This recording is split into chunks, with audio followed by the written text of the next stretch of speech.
imitating the wrap-up on the Butcher Benton package. I'm Lieutenant Dick Chasen. This hadn't been a routine case, and to find the answer, I've had to put a lot of little pieces together. It began on the day most cases can be called closed. It was the day before the butcher was to be executed. He was visited by his attorney, Paul Lowe, in the death house. It was at this first meeting the Butcher Benton case took its first switch. Well, that's it, Butcher. The evidence against you is so strong, the governor turned down your appeal. You're a rotten liar, Lowe. You started railroading me from the beginning of the trial. And now you're still trying to throw me curves. Look, I don't blame you for being edgy, but get this straight. I didn't double-cross you. I never worked harder for a client. You mean you never worked harder for a client to get him sentenced? You were a fool, Butcher. If you hadn't tried to double-cross Squeamy Ellis and Joe Marcelli, they wouldn't have turned state's evidence against you. But you had to get greedy. You wanted to keep the whole $600,000 for yourself. Well, the boys got sore, and I don't blame them. It was all your idea. You planned the whole job. You hired us. When you found out I'd staged the money, you decided it was time for me to die. You got those two crumbs to turn state's evidence on me.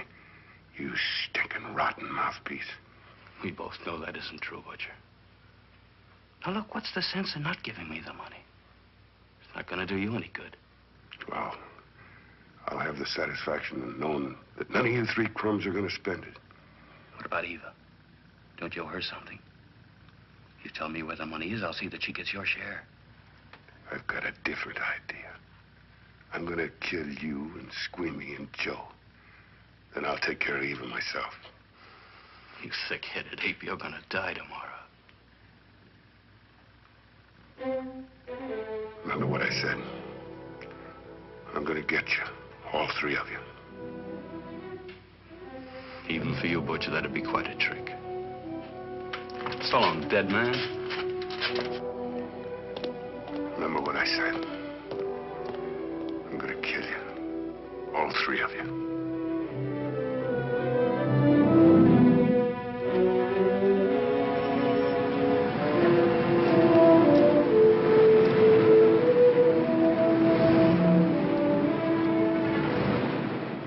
Back in Los Angeles, two men sat in a bar room listening to a newscaster tell his headline story. He played up big the butcher's threat to kill Paul Lowe, Squeamy Ellis, and Joe Marcelli for their having turned state's evidence against him. Squeamy Ellis didn't seem happy over the butcher's threat. Neither did Joe Marcelli. But they had figured, once a dead man, always a dead man. But this was one time everyone was in for a surprise, including the entire police department.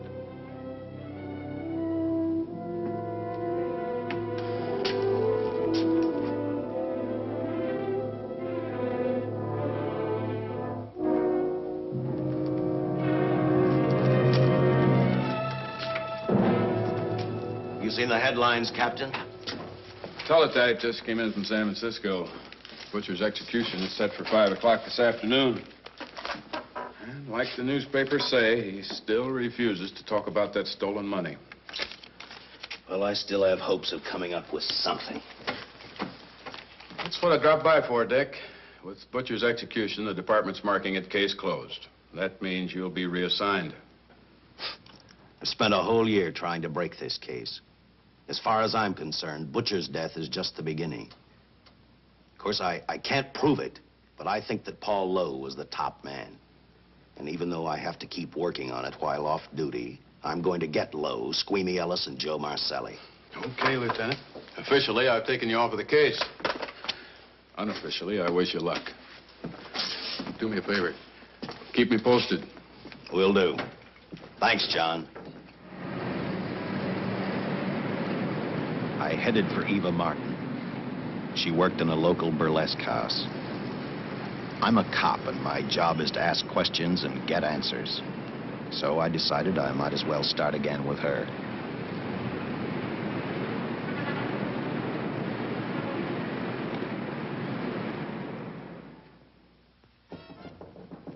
Come in. Oh. What do you want? I'd like to talk to you. Talk? You're a cop, aren't you? That's a good question. I can't even find a 3-ton armored car, let alone the $600,000, and I've been on the case a year. I've told you, and I've told you, and I've told you. I don't know anything about the money. I never did. Benton's gonna be dead in a little while. I thought it might make a difference. I never knew anything about the money. Call me dumb. I didn't even know Charles was in the rackets until the trial. Now, take it easy, kid. You're on, Eva.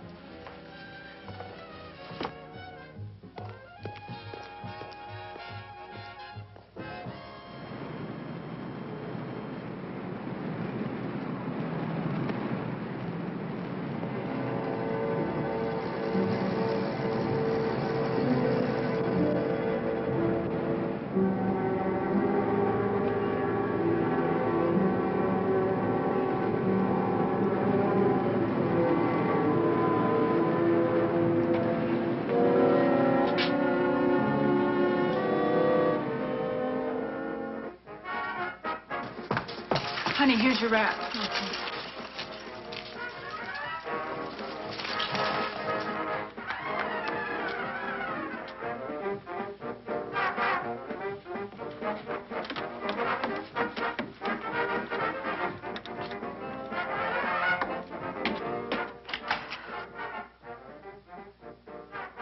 A few moments ago, Butcher Benton, without revealing the whereabouts of the $600,000 stolen in the armored car holdup, paid for his crimes against society in the gas chamber at San Quentin. Now for a look at the international scene. Today... Come on, baby. Don't waste tears on Benton. I feel so badly about Charles. If I'd known, maybe I could have done something. How about a drink? We could both use one. An artist can't drink while she's working, Paul. Boy, see.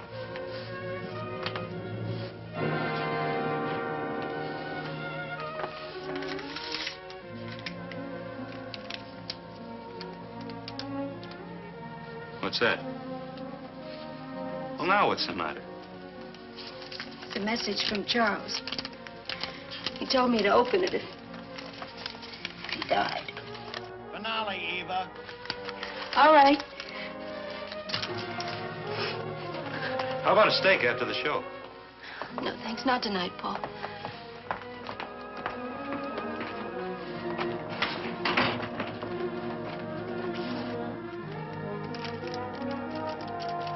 I didn't find out until much later, but Paul Lowe, in opening the letter the butcher had given Eva, found a map outlining a section of the city sewer system. And clearly identified was the spot where the butcher had hidden the stolen payroll. He replaced it with a $50 bill. I guess he figured $50 to gain $600,000 was not a bad day's work.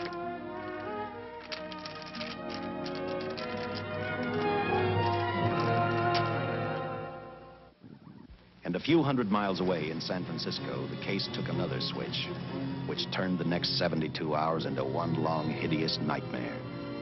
Dr. Bradshaw, a distinguished biochemist, was making preparations for a final experiment which he hoped would lead the way to a cure for cancer. He'd been successful with laboratory animals. The last step called for a human body. And Dr. Bradshaw's assistant quickly made a deal with a local mortuary and returned to the laboratory with the dead body of Butcher Benton.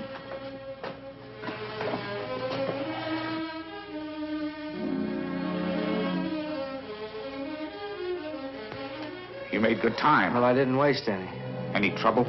No, I just handed the money over and moved the body into your station wagon. That was that. Good. Get a syringe.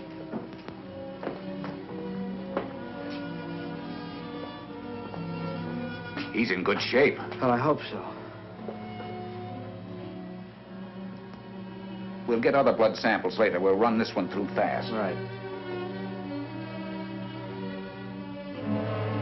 Now wheel him into the machine and then raise him. Right.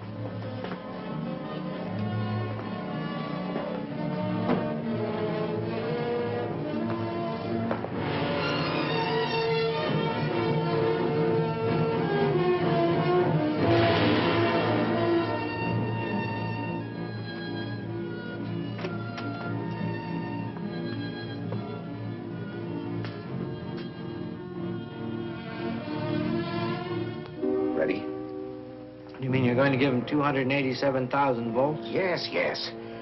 I'll get the fluoroscope set. We'll check with that before we start dissecting. Turn off the lights.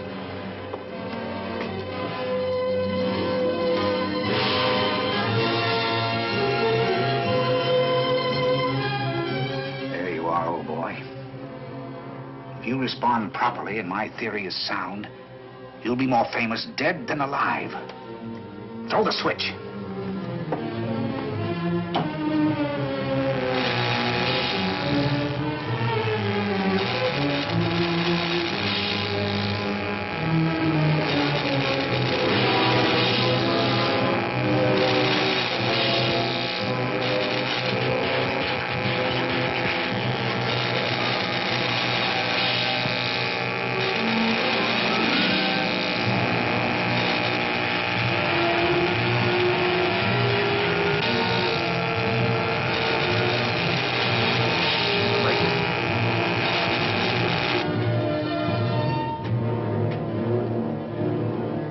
Wait, I thought I saw a pulsation of the heart.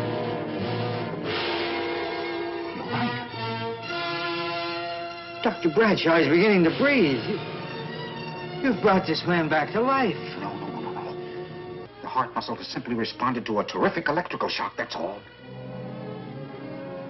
Yes, but it does prove that the cells still function. Dr. Bradshaw, he is alive. A shock reaction, it can't last. His cells are multiplying now, if your theory is right. We could keep that reaction going longer. But it's worth a try. Get the body out.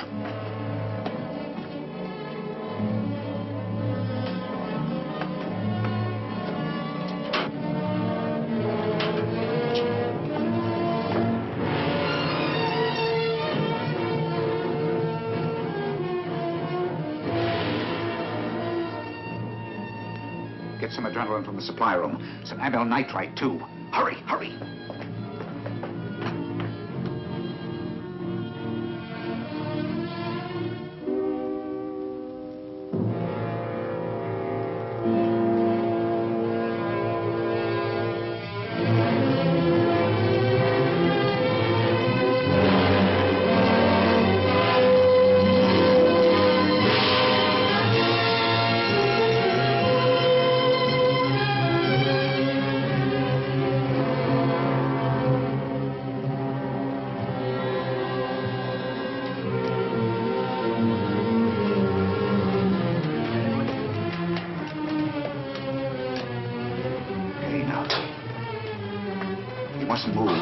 Your heart can't stand the strain. Now, you must lie still. Please, please. Easy now. Easy. Easy. You must lie. Easy. Please. Oh!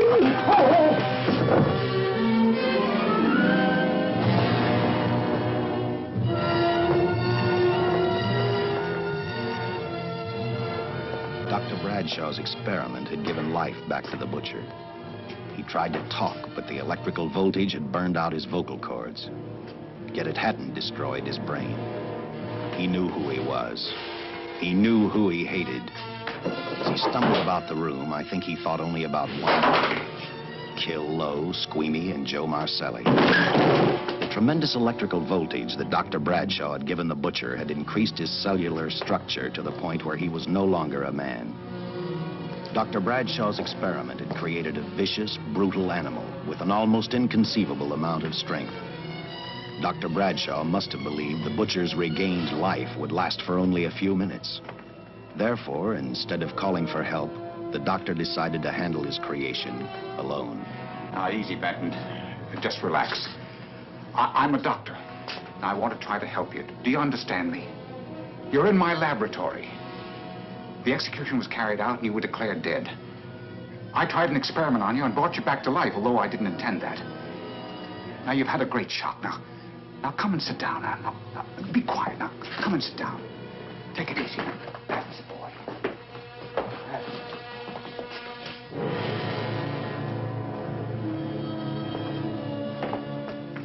Careful. His reactions are violent. How do you explain this? Each cell must have multiplied 100 times, perhaps thousands. His strength is unbelievable. No, it's too late for the amyl nitrite. I want to get some blood samples, make some tests on him, find out what's happened. Get me a syringe.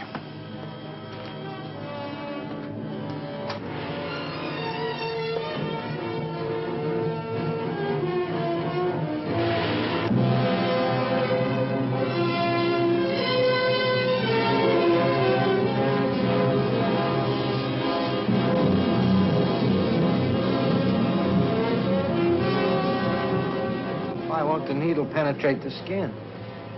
Tissue must be nearly a solid mass of cells. How are we going to get the blood sample? Surgically, perhaps.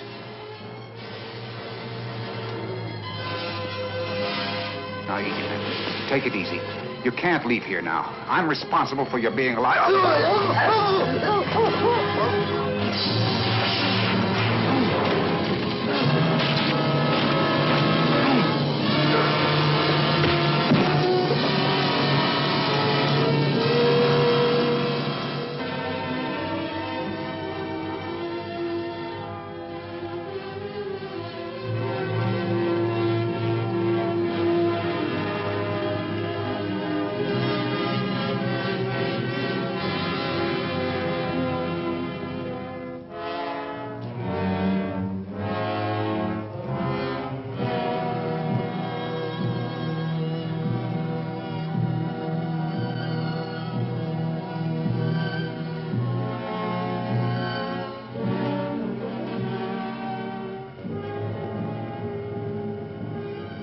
Towards the end of this case, Captain Lauder and I found out the doctor and his assistant had been murdered.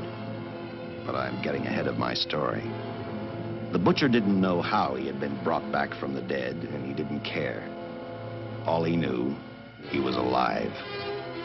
Then this monster-made man started thinking about Los Angeles.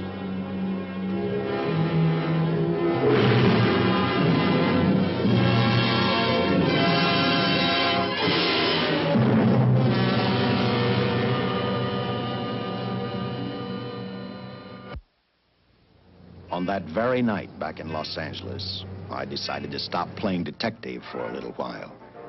I went to the burlesque house to ask Eva to have dinner with me. After all, the butcher was dead, and if I got lucky, sooner or later, I figured Paul Lowe would lead me to the stolen payroll. In a way, that possibility made me even feel better. It's not fair to watch the show from backstage. Next time, I'll pay admission. I take it by that remark you like my routine. Yeah, you're pretty good. What I can't figure out, though, is why you stay in a place like this. It shouldn't be hard for someone like you to get a job in a class spot. If you weren't a detective, I'd be willing to bet with a line like that your next remark would be, how about dinner? Well, not exactly dinner, but a hamburger might be a good idea. If you're asking in an official capacity, I can't say no. I'm off duty. For the past 6 months, all I've ever called you is Lieutenant Chasen. Do you have a first name? Uh-huh. Dick. Give me 10 minutes for a quick change, because you just made yourself a date, Lieutenant. I mean, Dick.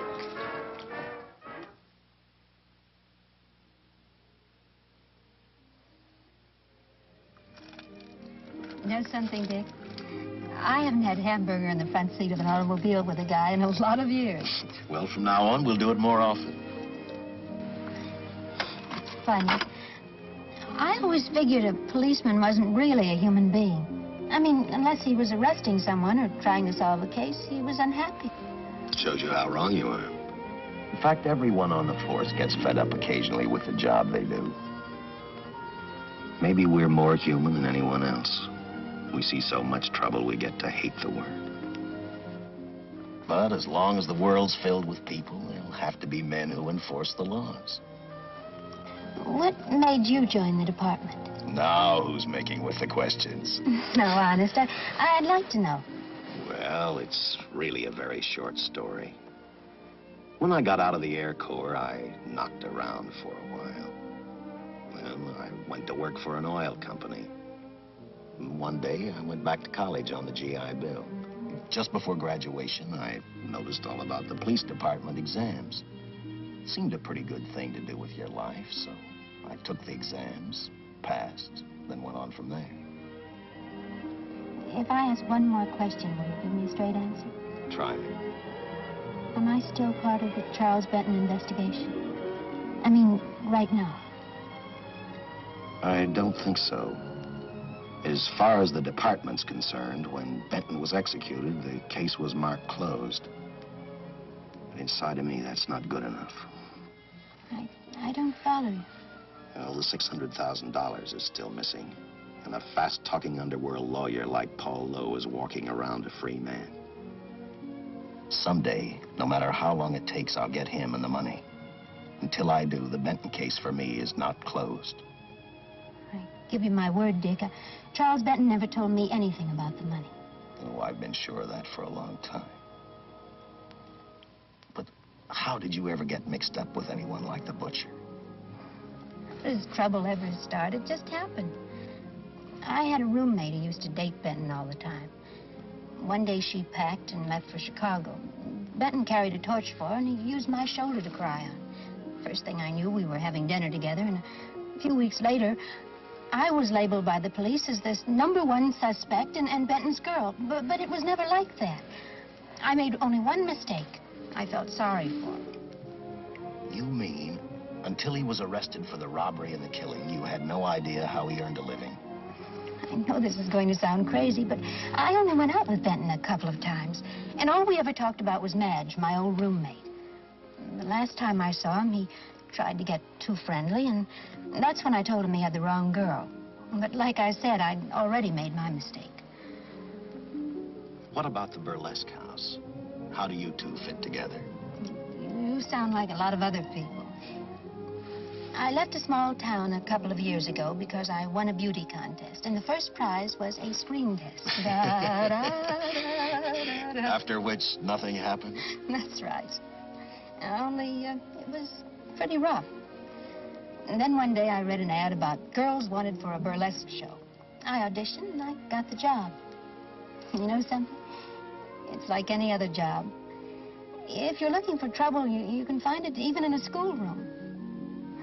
Well, when the screen test didn't work out, though, why didn't you go on home? Well, first you have to have a home to go back to. My folks are dead, so Los Angeles was as good as any place else. I don't know about you, but I do 8 shows a day, and at this hour I'm bushed. I know what you mean. Mind if I drive you home? No. And I'll tell you something else. I haven't minded anything about tonight. Not even the hamburger. I kept playing tag with Lowe. He made 4 telephone calls. 3 of them didn't interest me, but one did. The one to Joe Marcelli. I watched Joe head for his meeting with Lowe, and for some unknown reason, I began to get the feeling that this case was finally about to explode in my favor. You see what I mean? Well, look at that, will you? I seen him stagger on 2 legs, but he's doing it on 4. Shut up, you flea bag. Well, look who's calling names. At least I ain't a squealer, a stoolie. I warned you before. All right, Harry, that's enough. I'll take care of him. I want to talk to him. Okay, Mr. Lowe. With any future business you've got with this psycho, take care of it upstairs in your office. You keep showing around here, sooner or later he's going to get slugged, cripple or no cripple. All right, shut up, Joe. Sit down.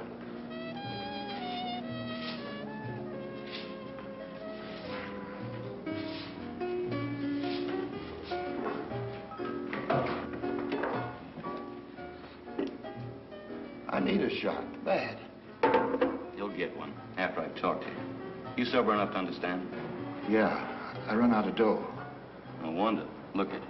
You used to be the best torch man in town. Now, I don't think you could crack a safe if you knew the combination. No jobs. Nobody wants me since I turned states on Benton. That's your doing. You talked me into it. All right, quit crying. I got a job for you. If you can stay off that stuff long enough. You know I can if I've got a job. How much? What is it? There's $2 grand in it for you. Where? Right near where he pulled the job. Interested? $2 grand ain't much out of 600,000. There'll be other expenses. Besides, that money's plenty of. Now, you want it or do I get another boy? I'll do it. How soon do you want me to go to work? Set it up for tomorrow night. Call me before noon. I'm going to the races. 1. And that's all. The job's over.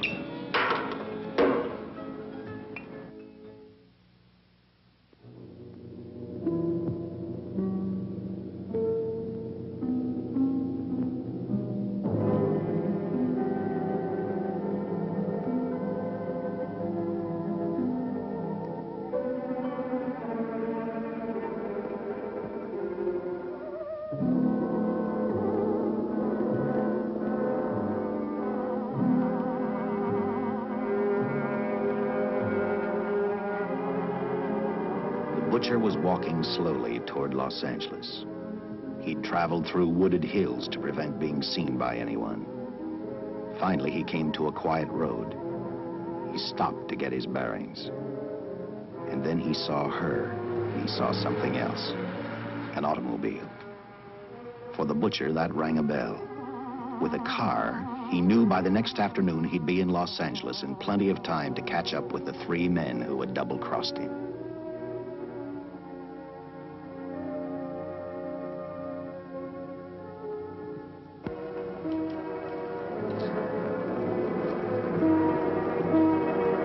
Well, see, you're a real gentleman to be helping strangers in distress. I hope you don't mind me using the babe here as bait. Quite a dish, isn't she? But that's what she gets paid for. Bait, that is. Yes, sir. She's a real shaker artist to my outfit. Carnival man myself. Just call me Connie.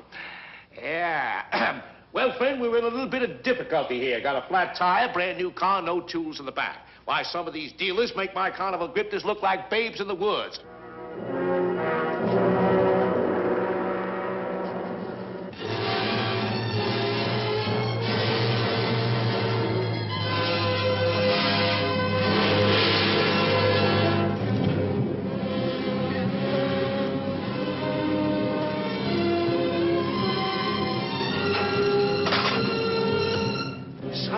Holy. Say, who you with, friend? Let it down. Let it down. No matter who you with, friend, believe me, I can do better for both of us. I'll make a fortune for the both of us. Oh!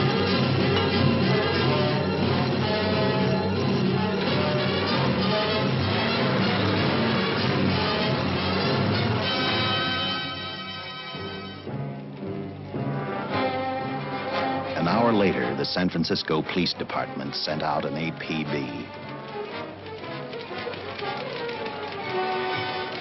Squads were sent to various parts of the countryside.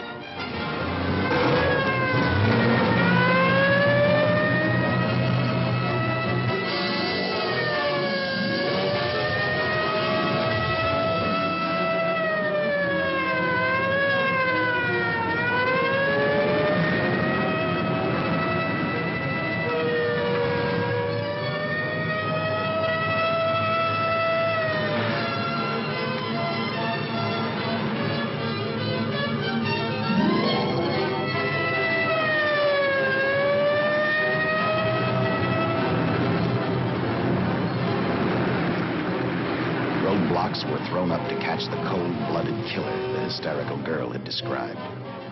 Each squad kept reporting back to Central Headquarters, and each of their stories was the same. So far, none of them had spotted the car the killer was driving. Orders were given to shoot to kill, because from the girls' further accounts, they realized they were dealing with a maniac.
I trust that this information will answer all of your questions. If I can be of any further service, let me know.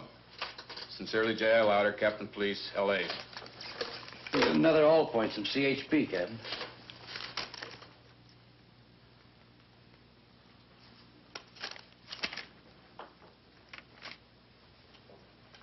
These reports sound like they come from a bunch of loonies. You sure do. There it is. Sergeant. Yeah. I want Lieutenant Chasen to look these over as soon as he comes in. All right, Captain. The next morning, I read the stories of the brutal murder of the 2 police officers. I also read the witness's statement about the bullets having no effect upon the killer. I felt sorry for the witness, and I thought about how easily a person's mind can become confused when suddenly they receive a brutal shock. I didn't believe a man existed who could not be stopped by a slug from a .45. Good morning, Captain. You and the rest of the force are going on 24-hour duty. Seen the headlines? You mean this guy that's running amok up north? Yeah, the latest report, he's killed 2 police officers. Made a getaway in a green coupe heading south. I've got a hunch this killer's going to be our baby. He could be in town right now. Yeah. You better get started, Lieutenant. Okay. Any new leads on that hold-up money? I think the girl can probably be counted out. If any of the others are wise, they're keeping mighty quiet. Let it ride for now. The whole force is going to be on the spot until we catch this killer. Newspapers will have a field day.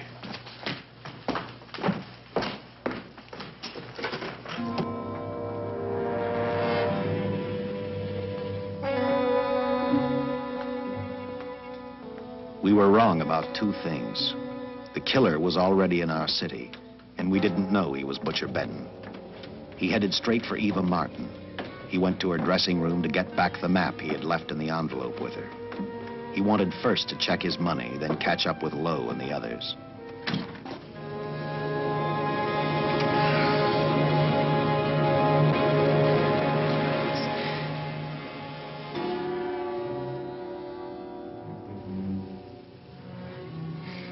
Can't be.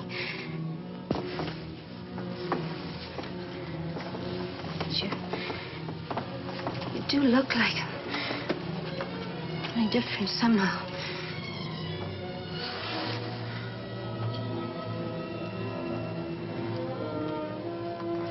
It is you. Why didn't somebody tell me? What's happened, Charles? Those look like bullet holes. Are they?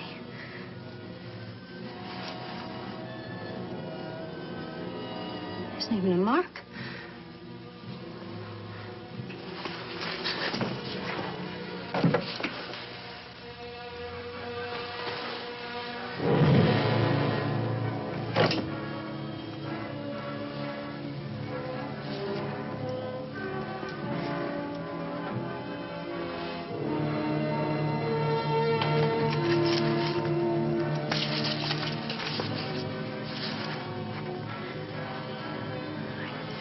I opened it like you told me. I found the $50.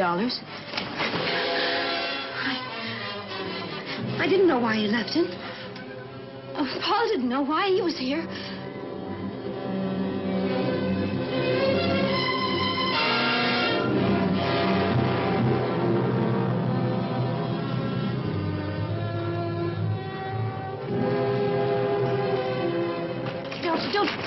Don't say crazy.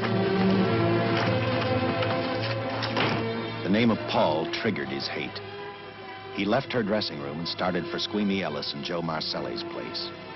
Because he knew, with them out of the way, Paul Lowe couldn't open the strong box where the money was hidden.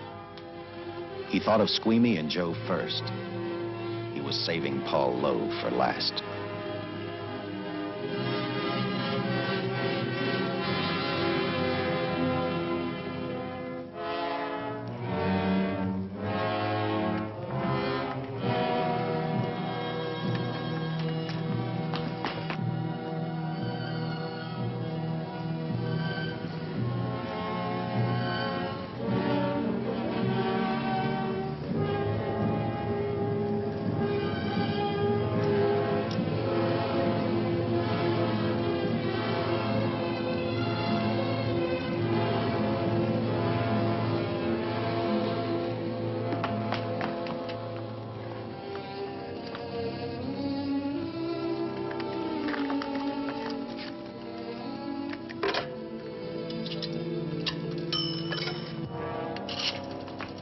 Hey, Eva, can I borrow your eyebrow pencil?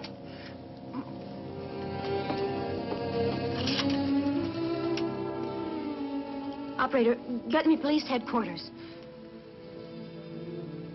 Lieutenant Chasen, please. When do you expect him? Well, tell him Charles Benton is alive, and even bullets can't stop him. I'm not crazy. Just say a friend of Charles. He'll know.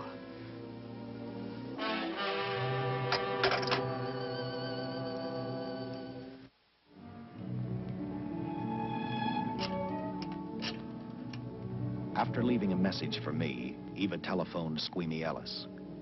She tried to tell him the butcher was alive and on his way over to kill him. Squeamy didn't believe her, and in a way you couldn't blame him. Who in their right mind would believe a man had returned from the dead? What Squeamy actually believed was that the butcher, before his execution, had hired a killer to carry out his threat.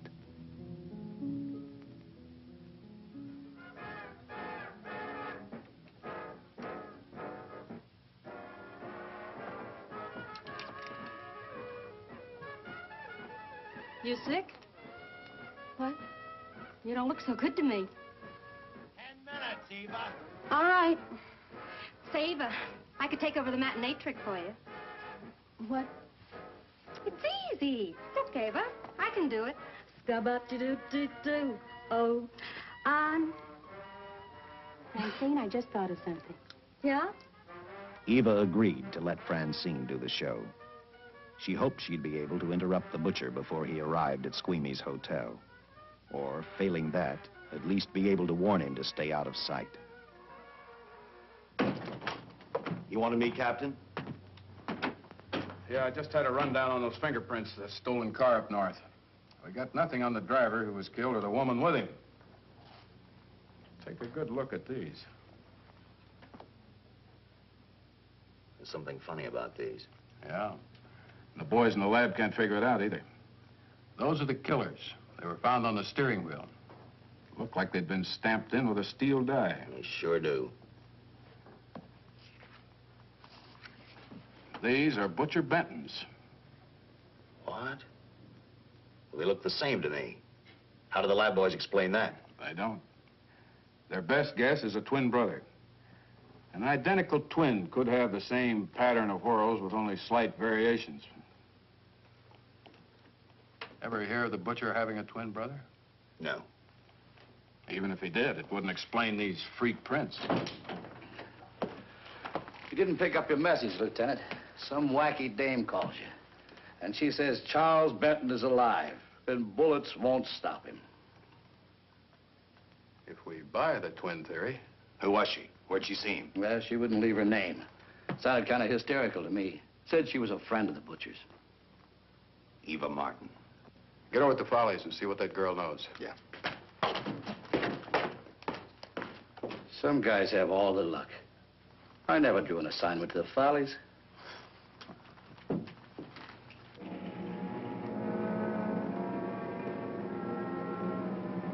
Meanwhile, the butcher headed for Squeamy's hotel. He didn't seem to be in any particular hurry. Actually, he seemed like any normal person, on his way to work or on his way home.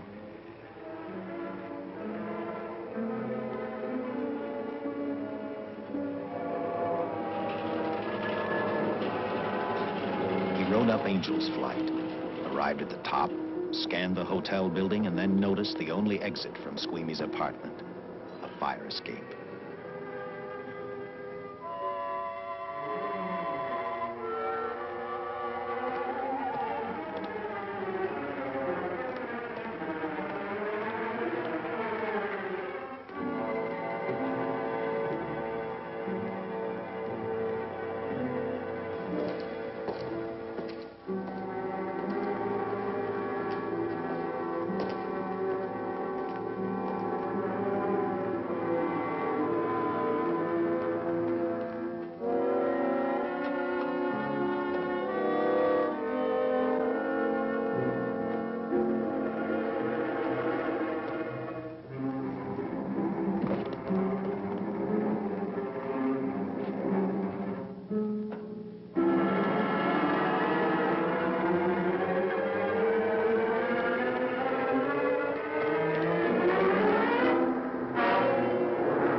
Butcher was figuring his next step.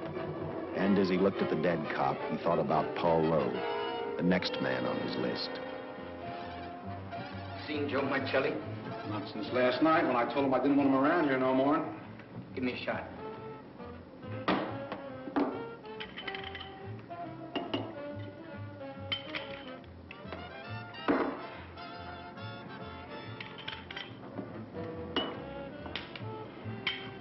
Look, I need help. Just found out that Benton's hired a killer to get me. He's after Joe, too. Well, then drink up and get out. I don't want no trouble around my place. You're a real pal. Drink up and get out, I said.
Operator, get me the police. Police! Yes!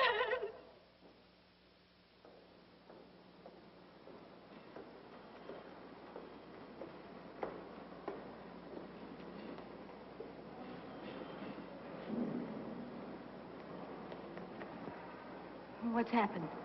A guy named Squeamy got thrown from the 5th floor. He's deader than a mackerel. Customer of mine. You mean Squeamy Ellis? Yeah, that's it. Just Squeamy. No one else was killed. Ain't one enough?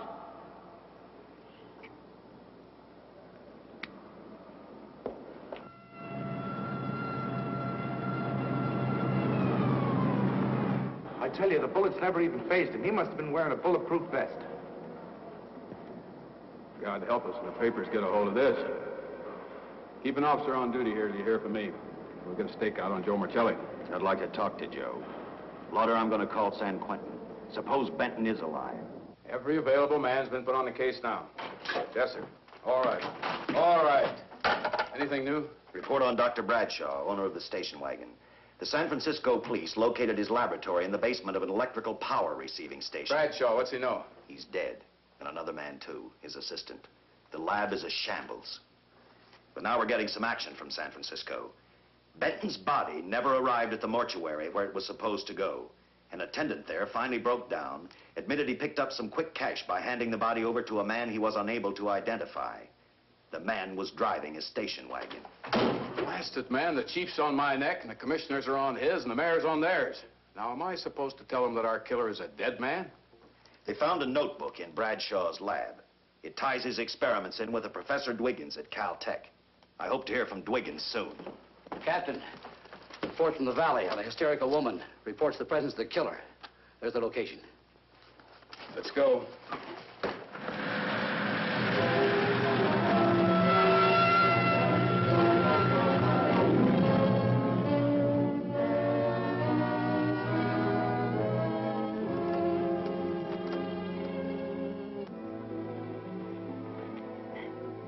You and your boyfriend had a little fight, and he got out of the car to take a walk.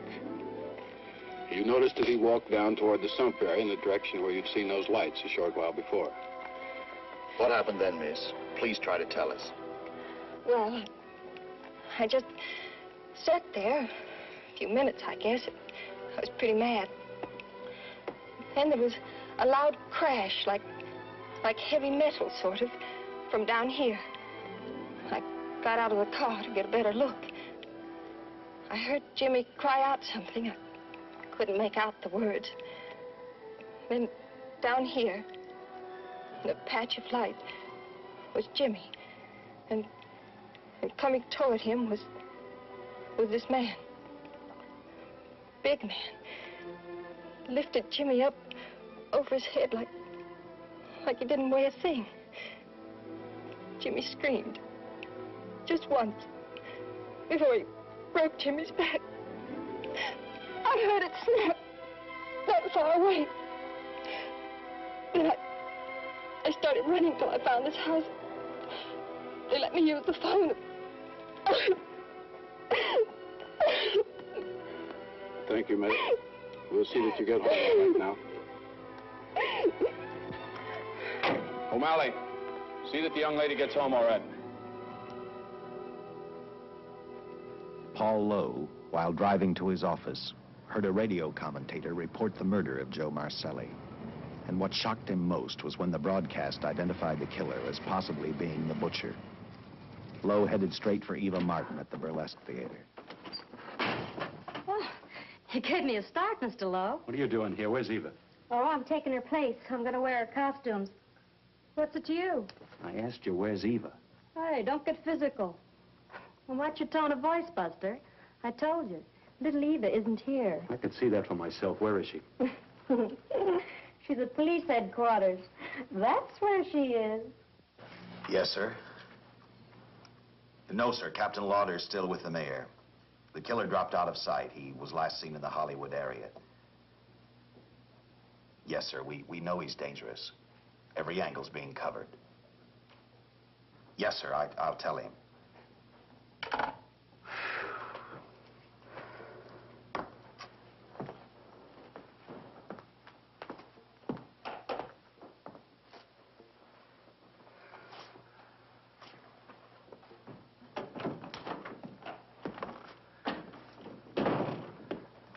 Here, see how these fit. Low heels. I'm sorry. It's the best our wardrobe department can afford. Any idea how soon the captain will be back? Now, look, I'm going to see the captain. I'll have to wait here all night. Paul.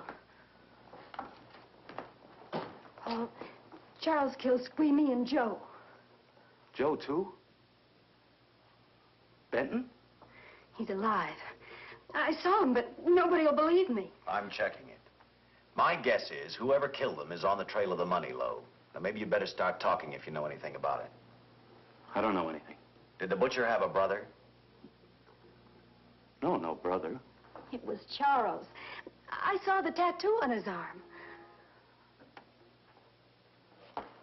Look, I demand police protection. Where's the money, Lowe? You heard me. I demand protection. I know my rights. We put stakeouts on your office and home. Well, that's not enough. It's enough as far as we're concerned.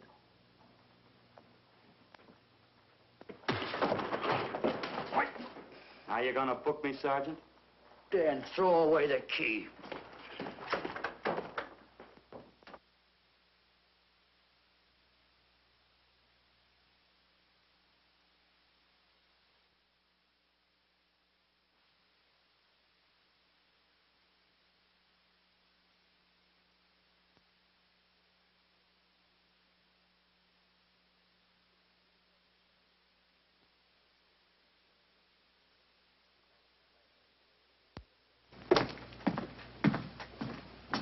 Thank you. Come up with anything yet, Dick? Oh, we've checked every hotel, motel, and rooming house in town. We've run a cross-check on every hangout Butcher ever used. Net results, blank. This is incredible. We not only discover a dead man turned killer, but it's beginning to look like he plays ghost, too. He's somewhere in this city, and if we have to take it apart brick by brick, we've got to get him. I may be way off, but I think Paul Lowe could tell us a lot. Maybe, but it's a cinch he's not going to. Well, suppose he had no alternative. You better grab some coffee. Your mind's beginning to play tricks on you. No, now, wait a minute. When Lowe came to us for police protection, it was because he was scared stiff the Butcher would add him to the list of Squeamy Ellis and Joe Marcelli. Go on. It figures, too. When he slugged the sergeant, he knew we'd book him right away. Oh, this Lowe's a pretty cute character. But we can play the same game. You mean we'll threaten to release him? Well, not exactly. You tell him you realize that he was excited, that throwing the punch was accidental. Tell him we're not going to make a charge, that he's completely released. Lieutenant, you know we can't do that. Lowell made his first mistake when he hit the sergeant, and that'll get him a year. As far as the department's concerned, at least it's a small victory. If my hunch is right, Lowe won't want to be on the streets with the Butcher looking for him. And he may talk, and talk a lot. Enough maybe for us to get rid of him permanently. Even lead us to the Butcher. If he's frightened enough, that might work. But if it doesn't... No, Dick, I'm not going to release him. I want him out of my way so bad I can taste it, but not bad enough to be responsible for getting him killed. The good thing about that, Captain, is the fact we know it, but Lowe doesn't. Let's give it a try. All right, Lowe. Come on out. I think you'll find everything in there. You're free to go, Mr. Lowell. Wait a minute. Who do you think you're kidding? You arrested me for assaulting an officer. Court, I'll plead guilty. With luck, I might get off with 6 months. For a lawyer, you're forgetting a very important point. If no charge is made, there's no trial. It was a tough day for everyone. We figured your nerves were on edge, and when you threw the punch, you didn't know what you were doing. I've squared everything with the sergeant. It's all over, all forgotten. Yeah? Why'd you bring a stenographer? Simply because I wanted a record of our conversation at the time of your release. Okay, Lowe, let's go. Oh, wait a minute. Once out on those streets and I'm a dead man. You let me go, you'll be responsible for murder. Oh, come off it, Lowe. You're imagining things. You know the Butcher threatened to kill me. You set me free, he'll do it. Well, that's just a risk we'll have to take. But the way I look at it, Mr. Lowell, you'll be okay. Look, Captain, I'll make a deal with you. You keep me here, and I'll tell you how to recover the money. Maybe even catch the Butcher. No deals, Lowell. You'd probably tell us anything just to stall for time. Come on, let's get out of here. Now, wait a minute. All right. I'll tell you the truth. Start taking this down. I, Paul Lowe, hired Butcher Benton, Squeamy Ellis, and Joe Marcelli to pull off the armored car holdup. And then Lowe continued with his confession. He told us about finding the map. He showed us the exact location of where the Butcher had hidden the stolen payroll. And he gave us a most important answer. The explanation as to how the Butcher was able to elude detection. His means of escape was the sewer system beneath our city.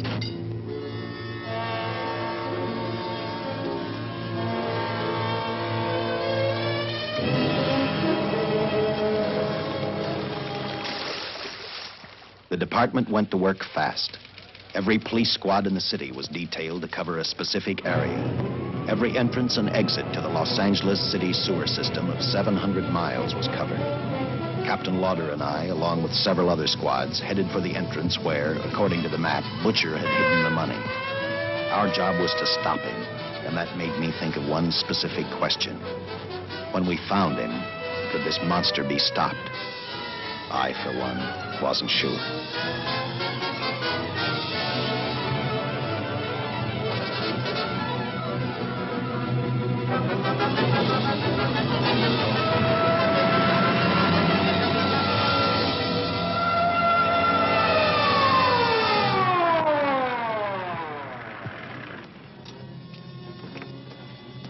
Everything all set, Lieutenant?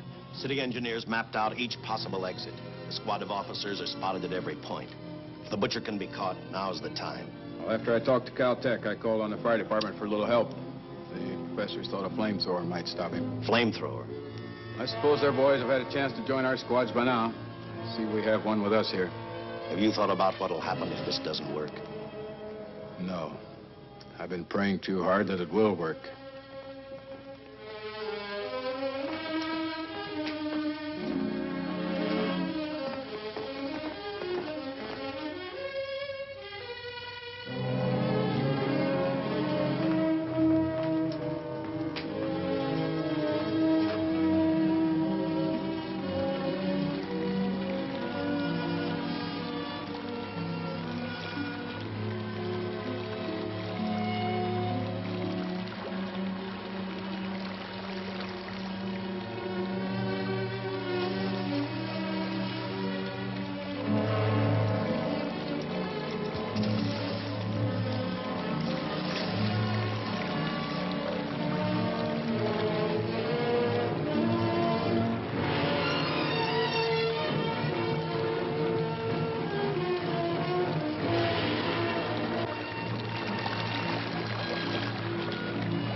This is where we split up.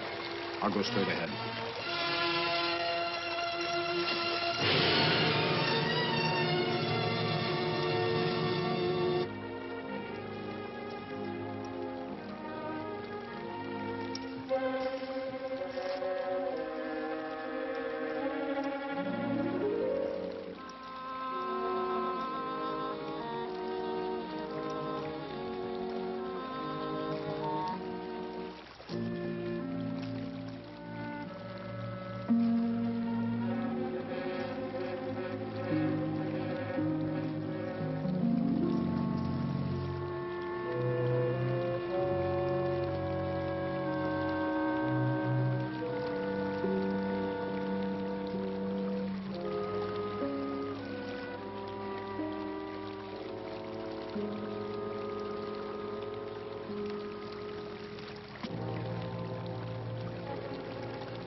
If this map's right, we're off our course.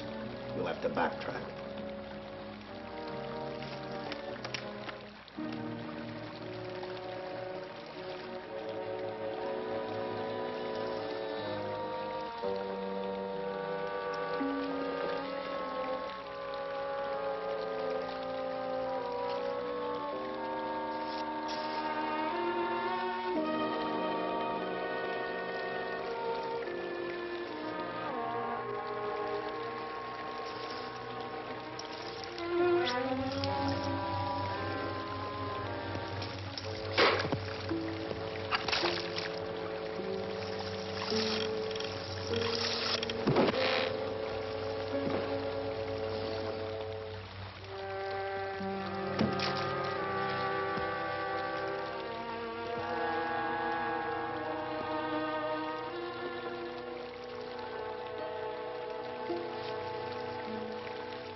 And the tremendous shock of electricity that brought the butcher back to life destroyed him.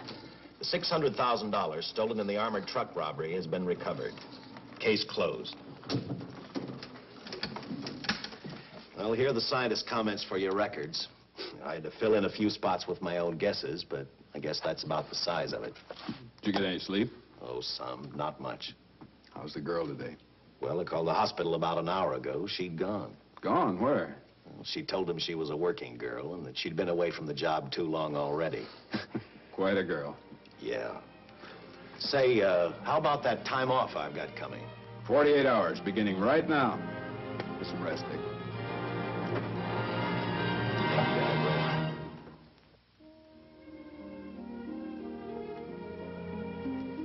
know something, Dick? The past 72 hours seem like a bad dream. That rest in the hospital today really gave me a new lease on life. Now that it's over, I can't believe it actually happened. The important thing is to remember it is all over. I suppose you'll be assigned to another case. I'll have to give up hamburgers in the front seat of the car for steaks in a restaurant. No. I've thought about that. In fact, I decided to do something about it. I started by talking the captain into a short holiday. And just about an hour ago, I got you fired. What? What did you do that for? I figured that being my wife would take up all of your time. Even if I wanted to say no, I couldn't. You're not supposed to say no to a detective. I figured that, too.